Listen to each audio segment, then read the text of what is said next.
Pemirsa, Indonesia tengah memulai perubahan sejarah yang monumental, yaitu pemindahan ibu kota dari Jakarta ke Ibu Kota Nusantara atau IKN di Penajam Pasir Utara, Kalimantan Timur. IKN adalah salah satu proyek strategis nasional yang diharapkan bisa meningkatkan kesejahteraan dan mendorong pemerataan pembangunan di Indonesia. Dan berikut kami rangkum peristiwa penting terkait IKN selama tahun 2024.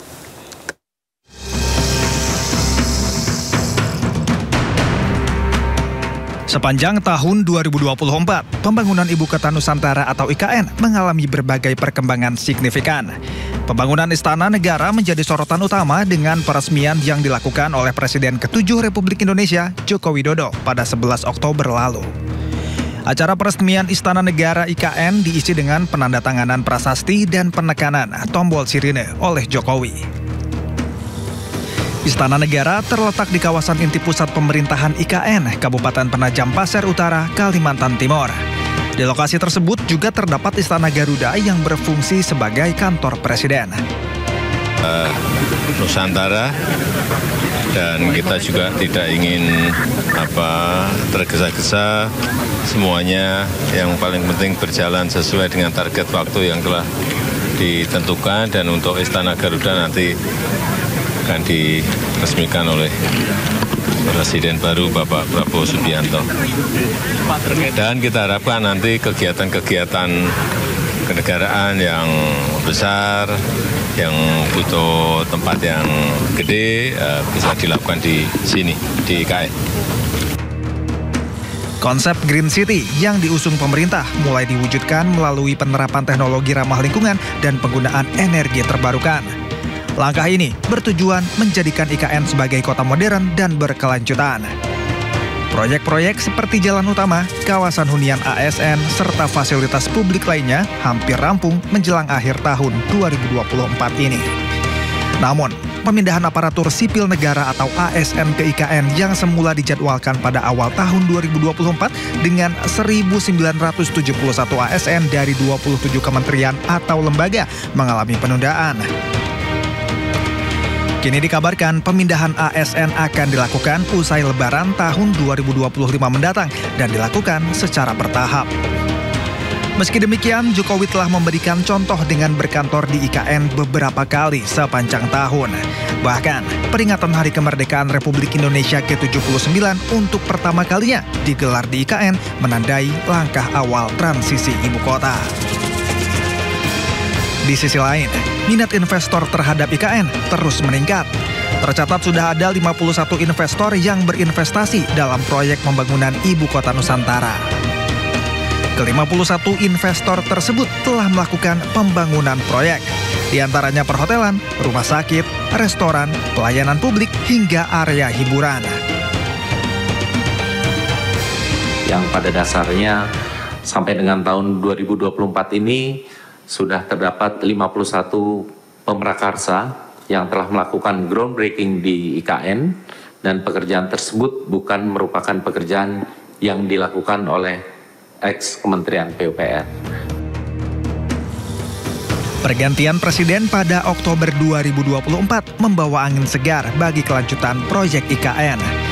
Presiden Prabowo Subianto berkomitmen melanjutkan pembangunan IKN dengan fokus pada kesiapan infrastruktur dasar serta fungsi sebagai ibu kota politik. Prabowo berencana mulai berkantor di IKN pada 17 Agustus 2028 dan mentargetkan pemindahan ibu kota selesai seluruhnya pada tahun 2028. Dengan segala pencapaian dan tantangan yang ada, IKN menjadi simbol harapan bagi pemerataan pembangunan dan kemajuan bangsa menuju cita-cita menjadi negara maju pada tahun 2045.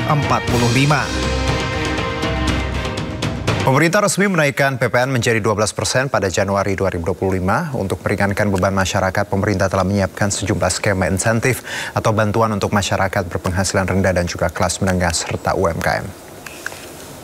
PPN tahun depan akan naik sebesar 12%. Dalam konferensi pers yang digelar Senin 16 Desember 2024, pemerintah pastikan kenaikan PPN 12% pada 1 Januari 2025. Namun, kenaikan PPN akan dikenakan untuk barang-barang mewah dan premium.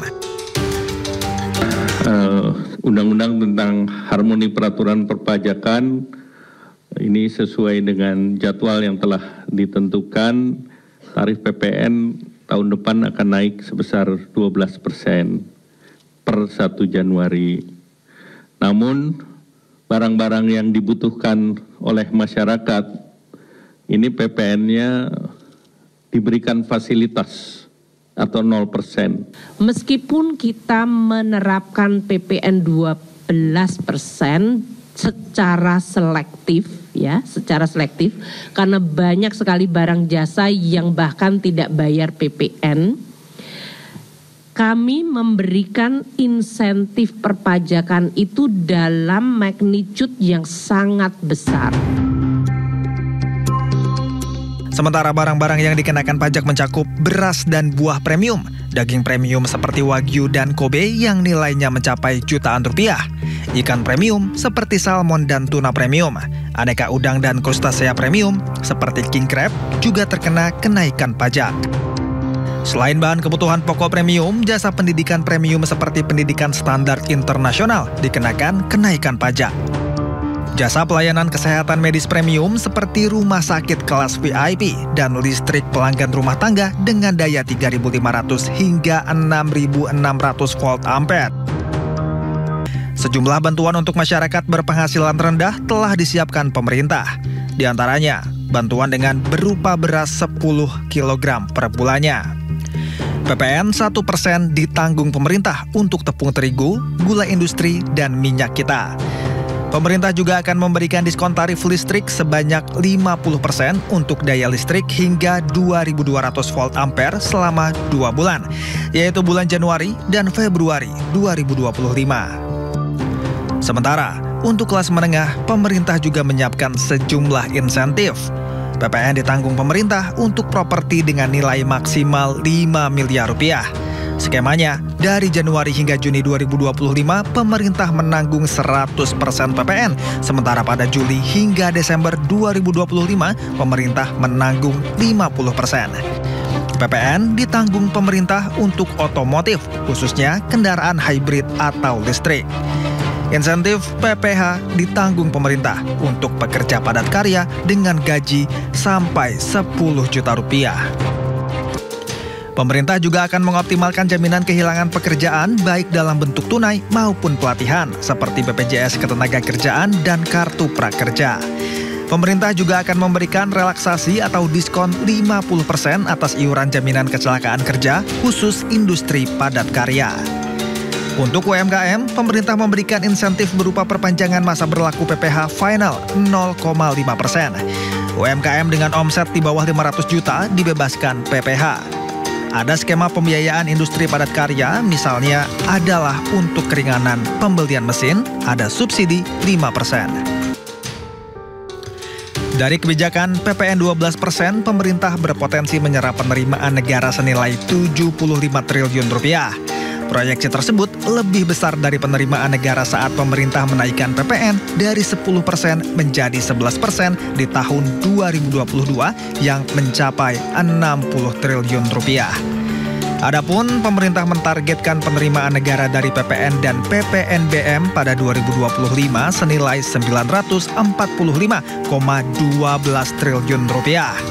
Target penerimaan tersebut berasal dari PPN dalam negeri sebesar 609,5 triliun rupiah dan PPN impor 308,74 triliun rupiah.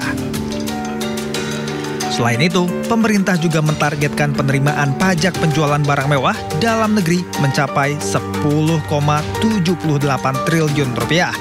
PPNBM impor 5,8 triliun rupiah dan PPN atau PPNBM lainnya senilai 10,7 triliun rupiah. Dari Jakarta, Tim Liputan iNews.